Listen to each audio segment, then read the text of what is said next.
Hi, beautiful souls. This is Sadhana. Welcome to my channel and welcome back to another deck combo video.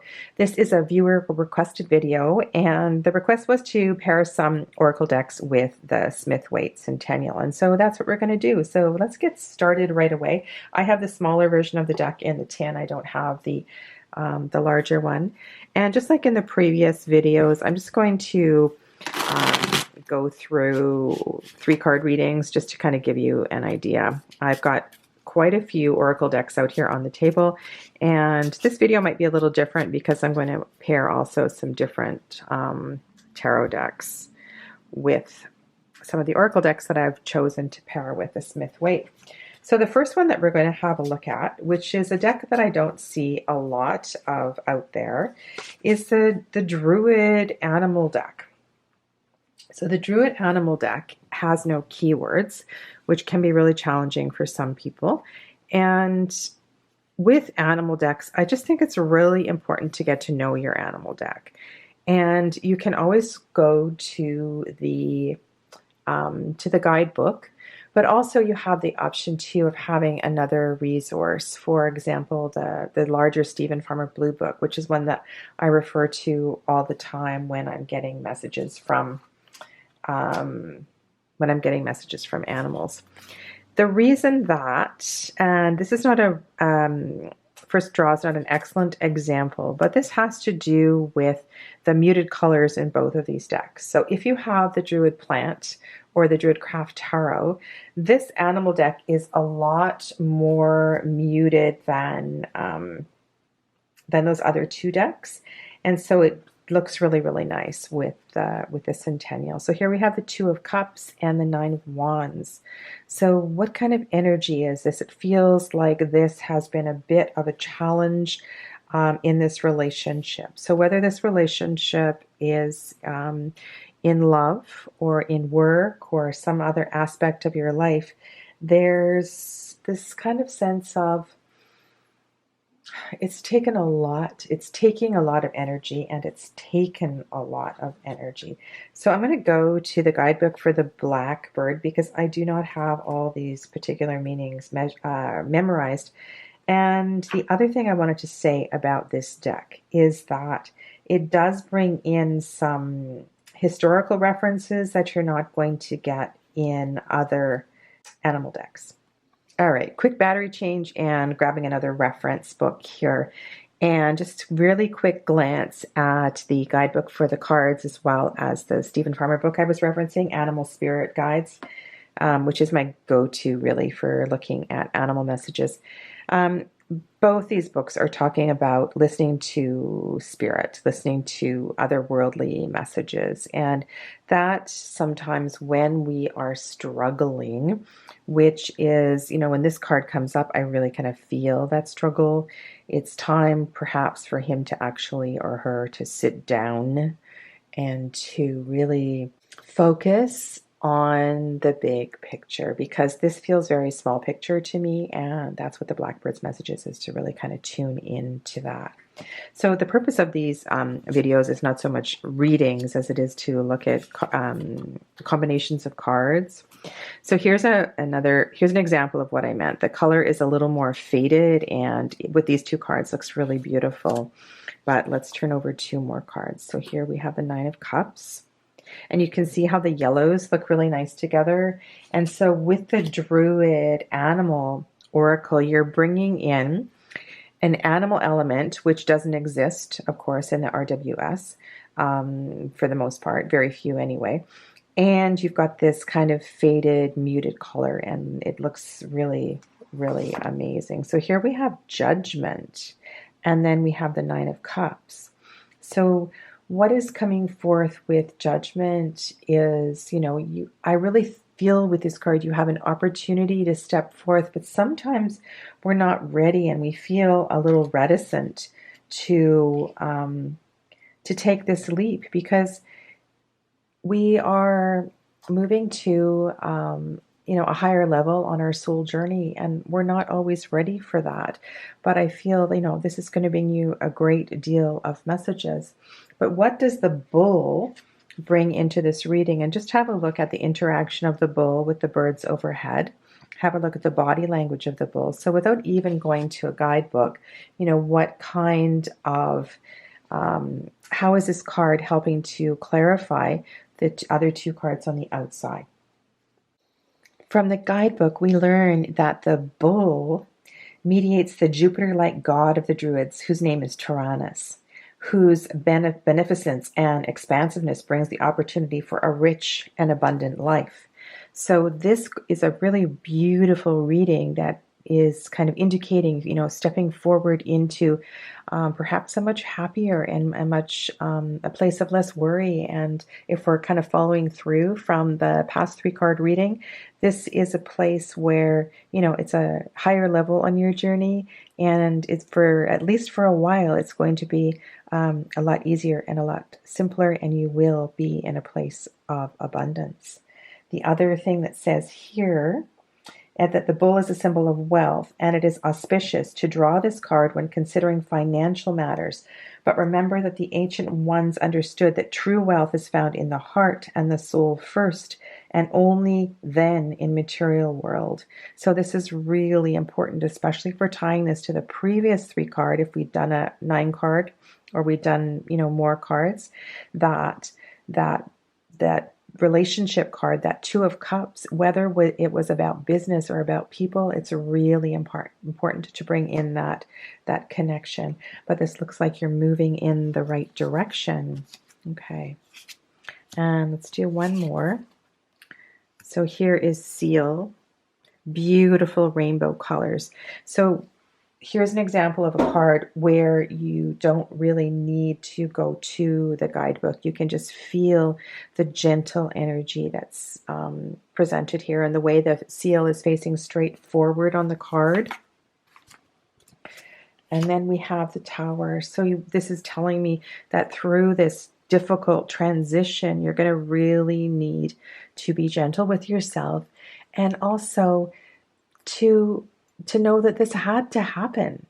This experience for you had to happen. And if you can embrace this change as a more positive energy, if you can embrace it as being really, really good for you, rather than, falling into that victim kind of situation, then things are going to be so much easier for you.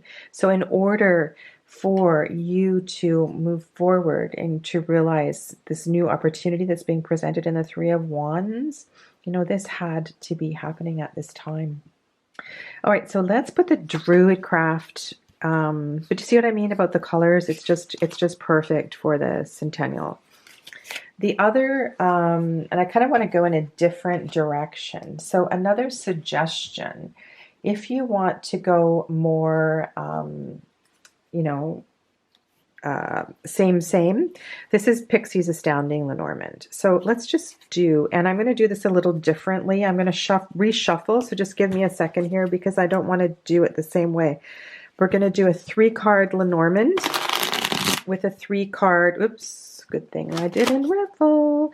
We're going to do a 3-card Lenormand with a 3-card Tarot. Okay, and whether you read Lenormand or not, I think that even just getting familiar with the keywords for Lenormand might be, I did shuffle and cut these as ones as well too, is going to be kind of a gateway, a doorway into reading Lenormand. And so we have the Hierophant. So some kind of lesson to learn through your pain. Ooh, and we have 2 majors here. Okay, so let's kind of look at this as a whole story. And the Lenormand cards above actually kind of speak to the previous reading. And I really like it when this kind of flows like this, because if you are doing a larger reading and you continue to lay out cards, this shows me that the whole story kind of fits together.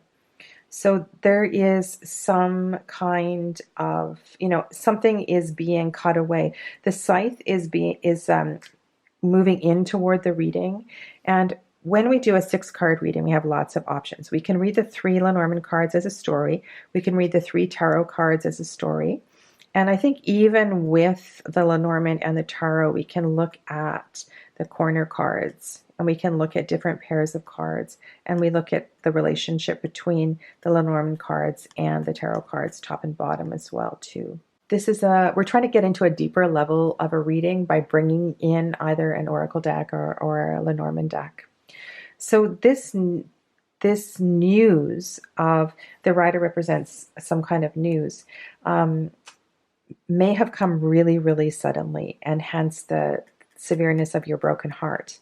And this seems, the thing with Lenormand is sometimes it can be very, very matter of fact. And when we place Lenormand with the tarot, it can also bring out the matter-of-factness in the tarot. And this kind of, to me, might speak directly to church, or going to your pastor, or to somebody who is your spiritual mentor, and seeking comfort that way. Doing this, working through this grief alone might not be in your best interest at this time, because this news has come really, really suddenly. I also really like that the rider is moving toward the sun. So the rider is also perhaps bringing some news of optimism. So this news that came really, really suddenly is positive news. But why has this positive news broken your heart? This optimistic news that the rider has suddenly brought you sadness. You were not expecting this. So this is kind of a conflicting information, and hopefully the querent can make sense of this, because what do you do when something feels completely out of sync other than continue to draw other cards? The other really important thing here is that the Hierophant might be the inner teacher here. And the reason I'm saying the inner teacher, because we have the Magician card right next to the Hierophant card, I think it's really important to recognize that all of the tools and the resources that you need to work through the difficult energy of the 3 of Swords are within. And while you might need to source out a mentor or go back through some old books to kind of find comfort in some past teachings that you have learned through courses or workshops or retreats or whatever, everything that you have, all those tools to work through this are within you. And so for me, this sudden news that is being delivered by the writer, why has this kind of sent you over the edge? And it's because it was not intended to be sad news. It was intended to be uplifting for you. So I'm just going to kind of leave that. Let's do a few more and just kind of see what arises here. I'm going to just leave the cards on the table for layout purposes. And it can be really, really fun to work with Lenormand and Tarot side by side. And because the Pixie's Astounding looks so good with the Centennial, it's kind of, not all of the images in the Pixie's Astounding come from this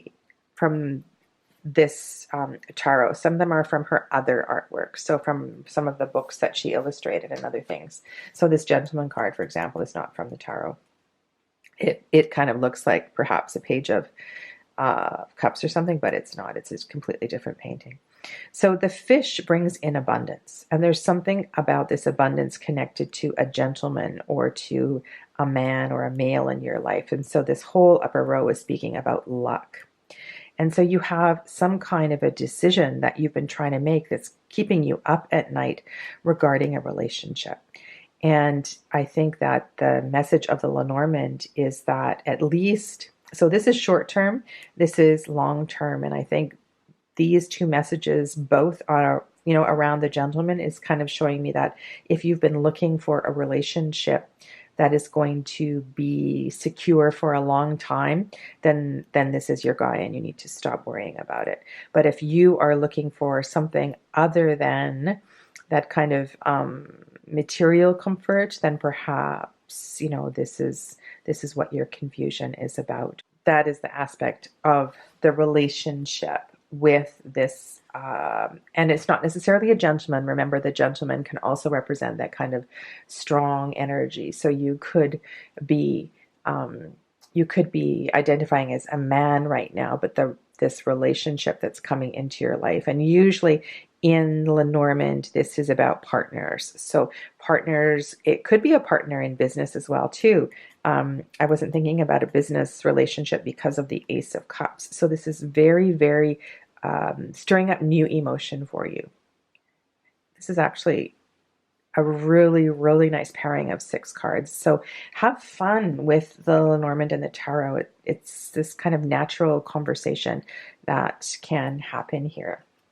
I wanted to bring in something completely different because sometimes people are looking to a more, I don't know, to mix the old with the new. And what I have in my hand is Oracle of Echoes. And I just wanted to show you what Oracle of Echoes looks like with this deck. Because it's, there's a lot of reds and blues and yellows. And it's kind of, does have, you know, traditional kinds of colors. So let's just look here. Okay, so we've got sorrow. Getting all mixed up with my decks. And let's just pull 2 cards here, just so you can see. So for me, I don't usually mix a more contemporary deck with an older looking art style. But if there was a deck, perhaps Roots and Wings, but I think this one is going to do the trick a little bit better. Let's have a look at another one. Sorry, I didn't give you a clue on the reading. But see what I mean here? See how the colors kind of work with the browns and the watery colors. And so here we have the 2 and the 5 of Swords. Wow, that's awesome. Can you see that whole message? I just want you to see this because this is a really kind of really good example of how this oracle card is going to bring clarity about which way you're going to go with your decision. So we've got the warning card, right, in between the 2 and the 5 of Swords. Okay, one more, just to kind of illustrate my point here. Now, this is quite a more colorful card. So we have, you know, a sun, we have new horizons, but let's just see what comes up here. So we are at the end of the fire suit, and we're really experiencing, you know, burnout. And a lot of, with this card, one of the things I always ask clients is, are you carrying other people's burdens? You know, why are you carrying so much? And perhaps if you were able to delegate a little bit more, then, you know, new opportunities would present themselves.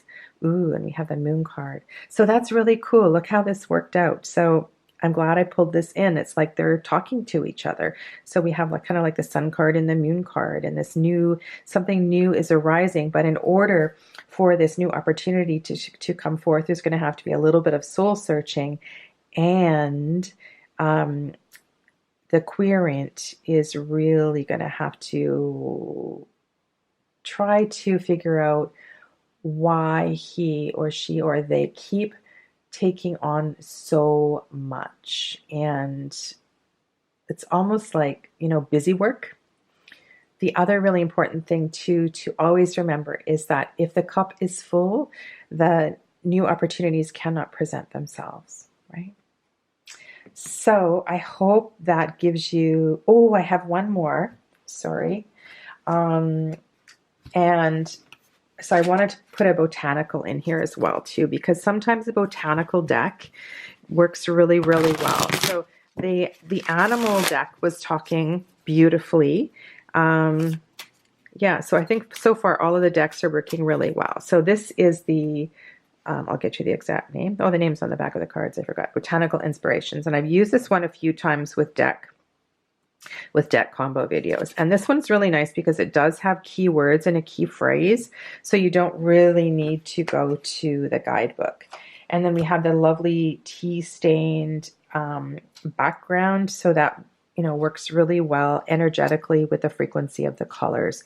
And I think when you're pairing oracle decks with tarot decks, you really want to keep in mind of that. And that was my hesitation in bringing in Anna's deck, was because there's a slight different shift in frequency, but there's also at the same time something about it that works.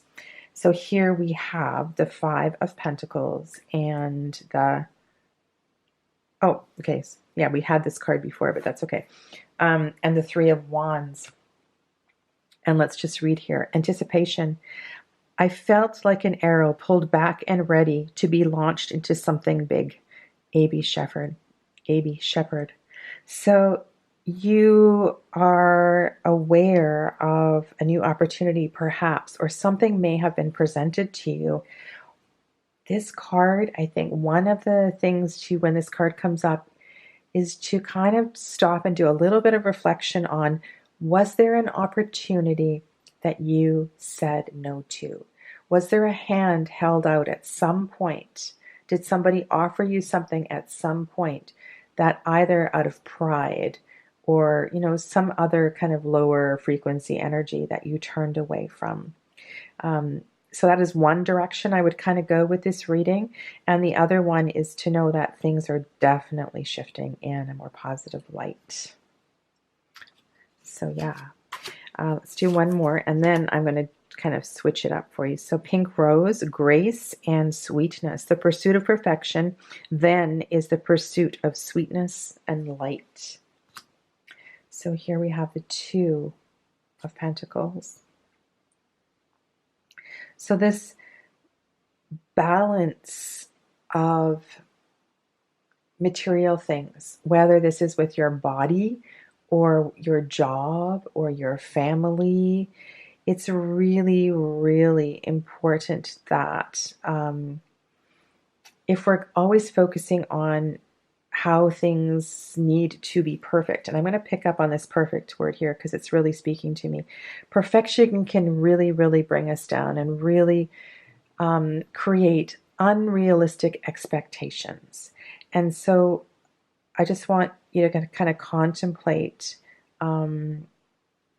how, by letting go of perfection, by letting go of this constant feeling of having too many balls in the air, you can create the sweetness and the beauty of life. Right? And then we have this beautiful World card. So in order for you to kind of move to the next step and to complete the process of where you're at, it's going to be really, really important that you let go of that. That need, right? That striving to always be perfect. Perhaps for you, it's to be always to be right, or always to have, you know, your ducks in a row, or to always have everything over planned. And so that's about, you know, stepping back, letting go of your ego, and you'll feel so, so much better. Okay, while I have Botanical Inspirations on the table, I really wanted to show it with the Mystic Fairy because it's just a beautiful, beautiful combination. I have two versions of the Mystic Fairy, and if you're interested, I did do a video comparing the borderless and the version with the borders. And this one today I'm showing you is the version with the borders, which I actually do prefer. And so I'll put a card up in the corner, and you can click on that if you want to kind of hear my take on that. So again, we have two decks with that really match in frequency of color. And we have a lot of floral elements in the Mystic Fairy that work really well with the botanical. So the keyword here of Dahlia is dignity. If you're not familiar with this deck, there is a story that runs through each of the suits of the minors. And you really have an option to either read with the story, or you can read it in a more traditional RWS way. But there's a lot of clues and a lot of beauty if you tap into the story of the Mystic Fairy Tarot in the minors. So here we have dignity. A wise man has dignity without pride. A fool has pride without dignity. And this really kind of speaks beautifully to the Ten of Swords energy here, where the Queen has realized she needs to step back and she can't always be in charge and be in control. So sometimes, it's not funny, we were talking about that in the previous reading, that letting go of control does not necessarily mean things are going to get out of control, but there's a lot of beauty and a lot of beautiful energy that's going to emerge if we can step away from that egoic way of living. And then here we have the Knight of Pentacles. So that kind of really slowing down energy is really important to allowing the more high frequency energy to emerge. Wow. Okay, Daffodil, Narcissus, rebirth and new beginnings. New beginnings are often disguised as painful endings. And sometimes too with the Botanical Inspirations, if I know something about or different lessons that appear from the story, then it's not from the story, from the energy of the plant, I might bring that in as well too, rather than just relying on the keyword or the key phrase or the quote that's down at the bottom of the card. But these decks just look so amazing together, and we happen to pull Narcissus and then a really kind of orangey yellow card here. So here we have the Ace of Wands, right? And look at the shape of these two cards. And can you kind of see how this looks much like a wand as well too? So this new beginning, and so we have two cards here that speak of new beginnings and new opportunities. So you are ripe and ready to go ahead with this new project.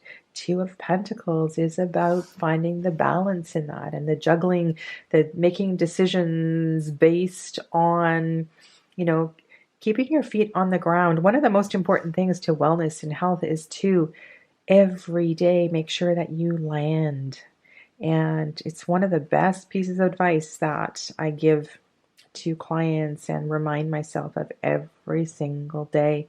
If you can pause before you hop out of the car and start running away, if you can pause before you rush off to work in the morning, just stop at your front door. Maybe you can, probably don't want to light a candle before you head out the door, but I have a little altar that's right by my door, and I have a really small, those small mini oracle decks, and I stop, contemplate the altar, shuffle the card, and choose a word of wisdom for the day. That landing is so very, very important. So this is a really, really beautiful pairing of decks. Botanical Inspirations just works really well with so many decks. Anticipation. We had this card already. I felt like an arrow pulled back and ready to be launched into something big. Look, and then we draw the Fool. So perfect conversation between these two decks.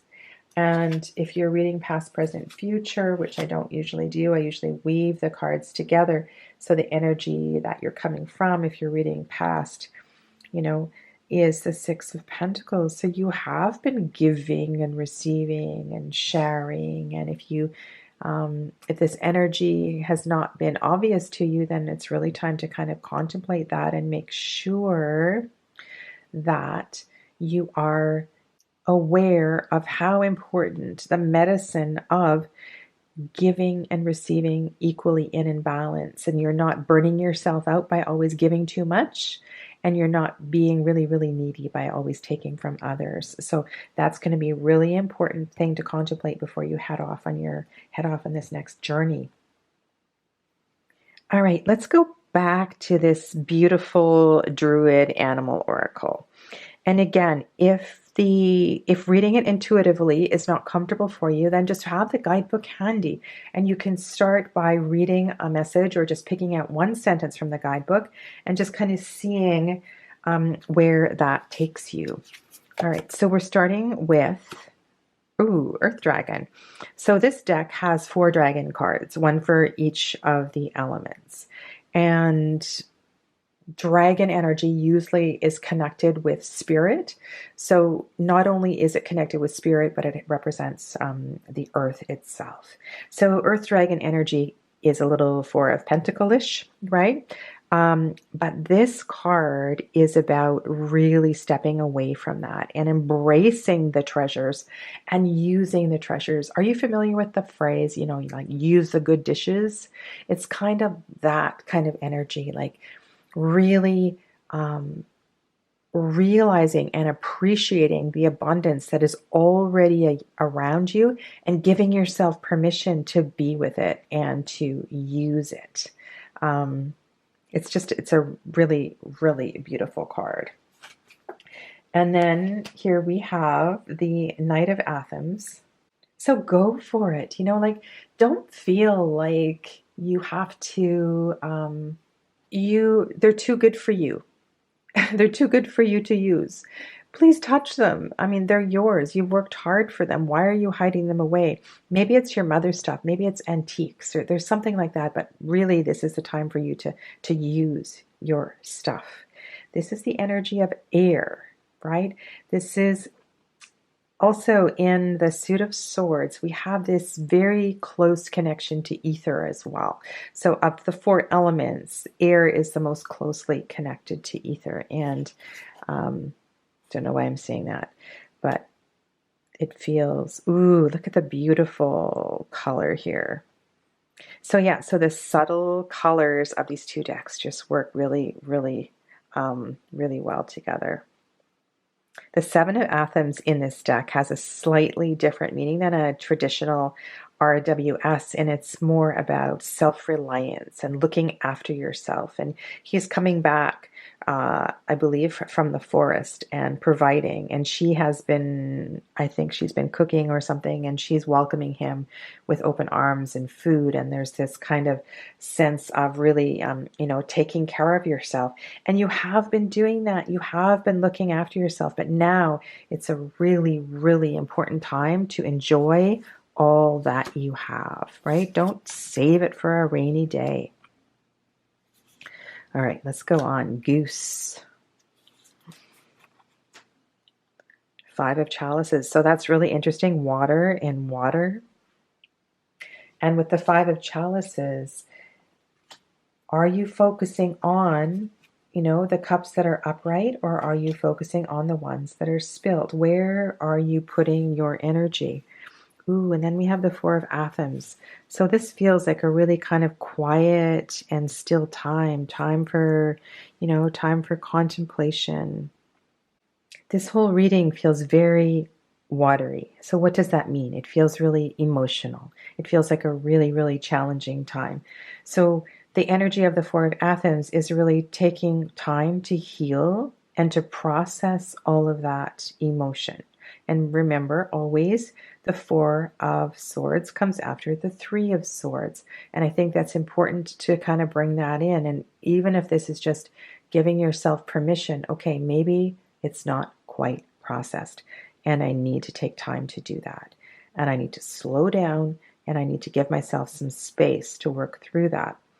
Now, while the Goose card usually, it can represent family. It can represent, like if you're doing a reading about fertility or something like that, it can go in that direction.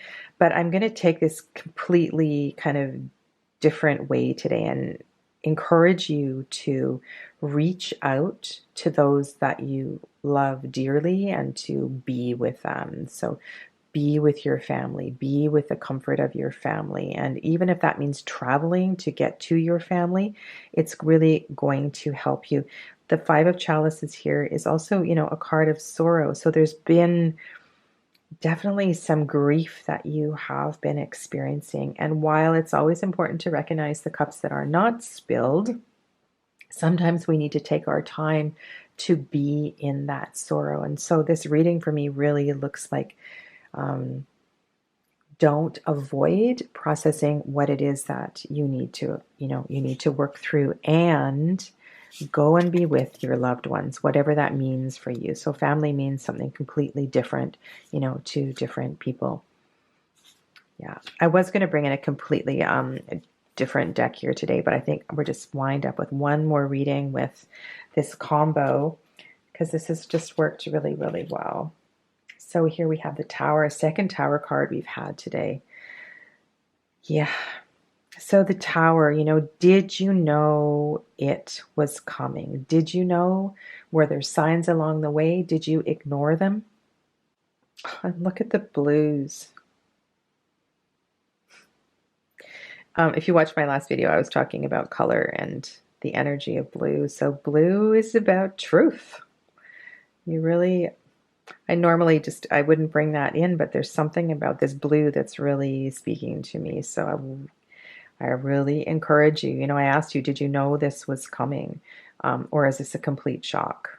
And the truth is that you probably were aware of the signs along the way.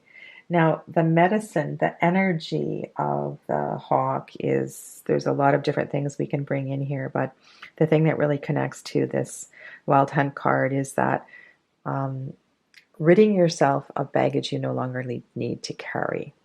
So like I was talking about the 10 of Wands earlier, you know, sometimes you're carrying other people's crap and you need to let go of it. And so you probably for some time were carrying on in a way that was not, you know, you were not on path, and hence, you know, you're with this kind of energy right now. And the hawk energy here is to help you, you know, rid yourself of things that no longer make sense. There's also a deep ancestral connection with the hawk too. So let's have a look kind of, because the hawk is facing toward the Four of Pentacles. And the security, again, like the previous reading, there's kind of this energy of family and relying on home and hearth. And you might need to go back to your ancestral roots, to your ancestral home, where you will spend some time, you know, regrouping. It's amazing. If you allow the cards to talk to you, these different stories can just emerge, and it's really beautiful. And you don't have to stick to, you know, your traditional meanings. And where does this come from? Well, I just allow it to flow, and I look at the pictures, and I look at the colors, and I just feel what's going on. And even though you haven't asked me a question, and I haven't asked a question myself, there's this story that just naturally emerges. And yeah, it's always easier and faster and clearer if you have a specific question in mind. But sometimes if you just, you know, slightly blur your vision and allow the story to come forth, it will emerge, you know, in its own way. So I really appreciate you being here today, and thank you for watching. And I've had a really good response to this series, and I think not only for the combinations that I've shared, but just sharing, you know, the way that I read cards. So let me know if you have any other specific requests or you have questions about my reading style. And please know that if you want to book a reading, I do readings, you know, FaceTime and Skype, and I do email readings as well too, so we don't have to be in the same town. And you can just leave me a comment below and I'll contact you personally. So again, thanks for watching. Stay well and namaste.